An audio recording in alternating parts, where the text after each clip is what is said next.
Hello, അസ്സലാമു അലൈക്കും. ഇന്ന് നമ്മുടെ ഇഫ്താറിന്റെ ഈ വർഷത്തെ രണ്ടാമത്തെ സ്റ്റാക്ക്, അതായത് biryani balls or fried biryani. നിങ്ങൾക്ക് പേരൊക്കെ എന്ത് വേണമെങ്കിലും വിളിക്കാം. നമ്മൾ വീട്ടിലുണ്ടാക്കിയ ബിരിയാണി വെച്ചിട്ട് ഒരു അടിപൊളി സ്നാക്ക്.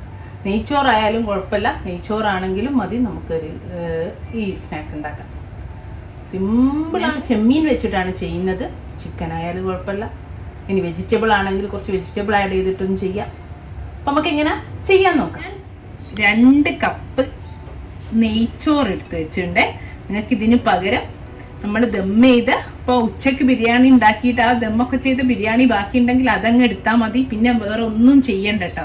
ഞാനിപ്പോൾ നെയ്ച്ചോറ് വെച്ചിട്ടാണ് ചെയ്യുന്നത്. നമ്മളിപ്പോൾ ദം ഇടുന്നതിന് മുമ്പത്തെ സ്റ്റേജിലാണെന്ന് വിചാരിച്ചു. ആ ഒരു ടൈമിലുള്ള ആണെങ്കിൽ നെയ്ച്ചോറ് വെച്ചിട്ടും ചെയ്യാം.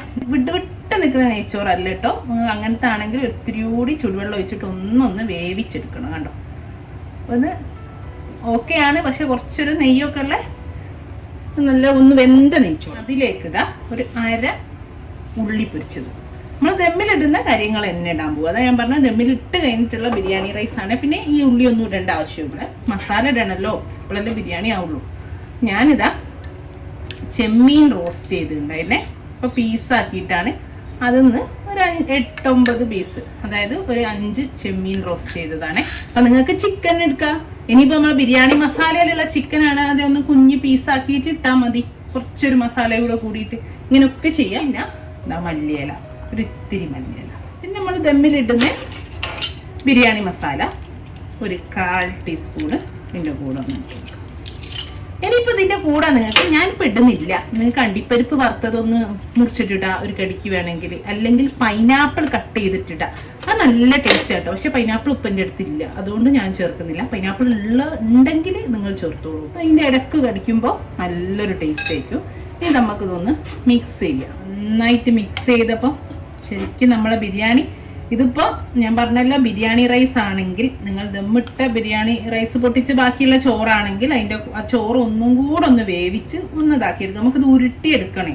അപ്പോൾ ആ അങ്ങനെ വിട്ടുനിൽക്കുന്ന ചോറാകുമ്പോൾ നമുക്ക് ഉരുട്ടിയെടുക്കാൻ പാടാം. അപ്പോൾ അതിന് വേണ്ടിയിട്ട് ഒന്നും കൂടെ ഒന്ന് വേവിക്കുക.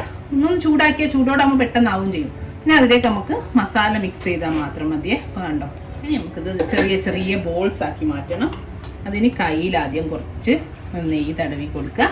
ഇപ്പോൾ ഭയങ്കര വിട്ട് കിടക്കുകയാണെങ്കിൽ വേറെ ഒന്നുണ്ട്, 1-2 ടേബിൾ സ്പൂൺ തൈര് ചേർത്തിട്ട് മിക്സ് ചെയ്യാം. ഞാനിപ്പോൾ തൈര് ചേർക്കുന്നില്ല, കാരണം ഇതിങ്ങനെ കുഴഞ്ഞ ചോറായതുകൊണ്ട് ഇങ്ങനെ പിടിച്ചാൽ പിടിയാക്കാൻ കിട്ടുന്നതാണേ. അതുകൊണ്ട് ഞാൻ വേറെ ചേർക്കുന്നില്ല. അങ്ങനെ കിട്ടുന്നില്ല, വിട്ട് പോവുകയാണെങ്കിൽ 2 സ്പൂൺ തൈര് ചേർക്കുക, മിക്സ് ചെയ്യുക, ബോൾസ് ആക്കുക. ഓക്കെ, നമ്മളെ ഒരു ചെമ്മീൻ പീസ്, അതാ ഞാൻ പീസാക്കിയിട്ട് കേട്ടോ. അപ്പം ബോൾസ് ആക്കാൻ ഈസി ആയിക്കല്ലോ. ഒരു ചെമ്മീൻ പീസ് എടുക്കുക, അത് ചെറിയ ബോൾസുകൾ ഉണ്ടാക്കുക. ബോൾസ് ഇട്ട് ഇതുപോലെ ഞാനിവിടെ ഒരു പ്ലേറ്റിലേക്ക് വെക്കട്ടെ.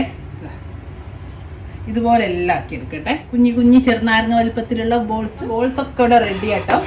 ഇനി ഇതാ നമുക്ക് ഇവിടെ ഞാനൊരു 2 മുട്ട പൊട്ടിച്ച് വെച്ചിട്ടുണ്ട്. മുട്ടക്ക് പകരം നിങ്ങൾക്ക് കോൺഫ്ലവർ കുറച്ച് ലൂസായിട്ട് വെള്ളമായിട്ടിട്ട് മിക്സ് ചെയ്തിട്ട് കുറച്ച് മൈദപ്പൊടി എടുത്തിട്ടുണ്ട്. ഇതാ ബ്രെഡ് ക്രംസ് എടുത്തിട്ടുണ്ട്.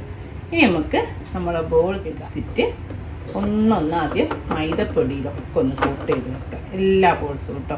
ബോൾസ് ആക്കിയതിന് ശേഷം ഒന്ന് ഫ്രിഡ്ജിൽ വെച്ചെടുത്താൽ ഒന്നുകൂടി ഒന്ന് സെറ്റായിട്ട് കിട്ടും കേട്ടോ. 10 മിനിറ്റ് നമ്മൾ ഈ മുട്ടയും ബ്രെഡ് ക്രംസ് ഒക്കെ ഒന്ന് എടുക്കുന്ന സമയം കൊണ്ട് നമുക്കൊന്ന് ഫ്രിഡ്ജിൽ വെച്ചെടുത്താൽ ഒന്നുകൂടി ഒന്ന് സെറ്റായി. നമ്മളെല്ലാം മൈദയിൽ കോട്ട് ചെയ്തെടുത്തിട്ടുണ്ട്.